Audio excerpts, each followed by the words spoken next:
Hi everyone, my name is Valerie. Thank you for joining me today. I'm continuing my series on using the 5 in a row book selections in a co-op setting, and today I'm going to share with you what we did with The Rag Coat.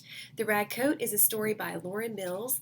It's about a young girl who loses her father. He dies from the cough that coal miners would develop, and back in the olden days when coal mines were not the coal miners were not protected from breathing in all the dust, and he passes away. Minna, the daughter and the main character in the story, can't go to school because she doesn't have a coat. And the quilting mothers who make quilts for their families and quilts to sell gather around all the scraps they have, and they make a quilt for Minna, the rag coat. It's a quilted coat so that she can go to school. And then what happens next is the main part of the story, how she's treated for wearing a rag coat.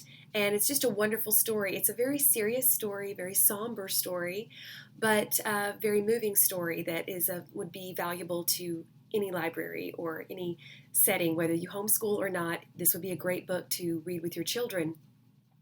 However, it was a little bit difficult to find crafts and projects and activities to go along with it for our class time. Now, there are lots of suggested activities, obviously, in the 5 in a row book, but a lot of those I didn't have time to do or develop with my class in a 1 hour setting. So I did the best I could. I scoured the internet like I always do, and I did come across a lap book printable set that you can download and print out. Unfortunately, again, most of those printables for the lap book were not conducive for my class time, but I did use one of them. It was the outline of a coat, and you take different scraps of paper, cut them out, glue them on, and make your own little rag coat, only it's out of paper instead of fabric. This is the one I did, obviously, as an illustration for the kids, and I had the scraps available, scissors.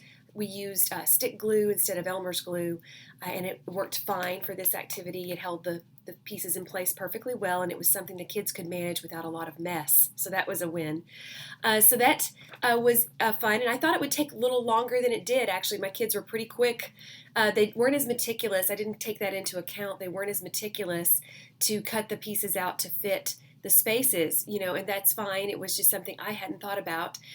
So their pieces were larger, so that's why it went quicker. So I wish I'd had a couple more activities to kind of fill our time up, but we did okay. I had a few things up my sleeve that we could do. One of those was I found this Bible verse printable on Teachers Pay Teachers, and I'm going to link to all of these for you.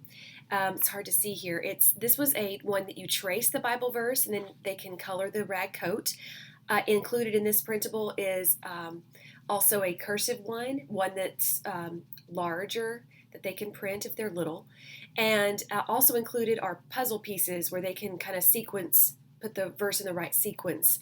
So that was good. Also in the back of the 5 in a row volume is this sheet here that you can make copies of.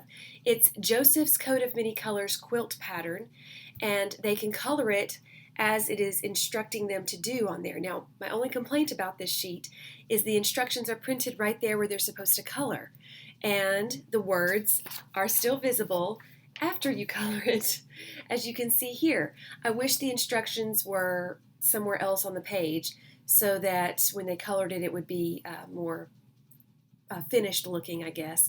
But for little ones, this is just fine. I can't link to this printable because it is included, like I said, in the volume 1 5 in a row book, but there may be something similar to this out there somewhere. And like I said, Joseph's Coat of Many Colors is mentioned in the story, so it ties in perfectly. There are tons of activities you can do with this book.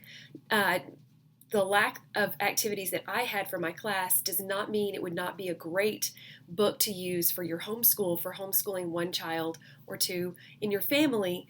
There's tons of things, vocabulary projects. There's a science experiment you can do, or a science project included in that lap book printable, how you can make a compass with a cork and a magnetized needle, I think, and some things like that.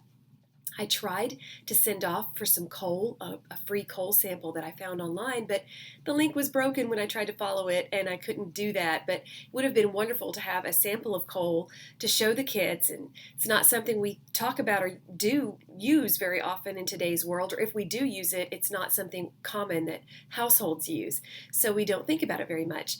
But that would be a great thing to explore, a science project or a science topic to think about.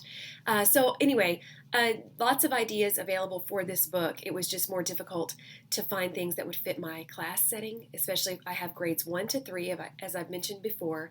And so that's, kind of a young age range to try to coordinate. But we did really well. And the main thing that I wanted to do was the Bible verse outside of our little rag coat art project.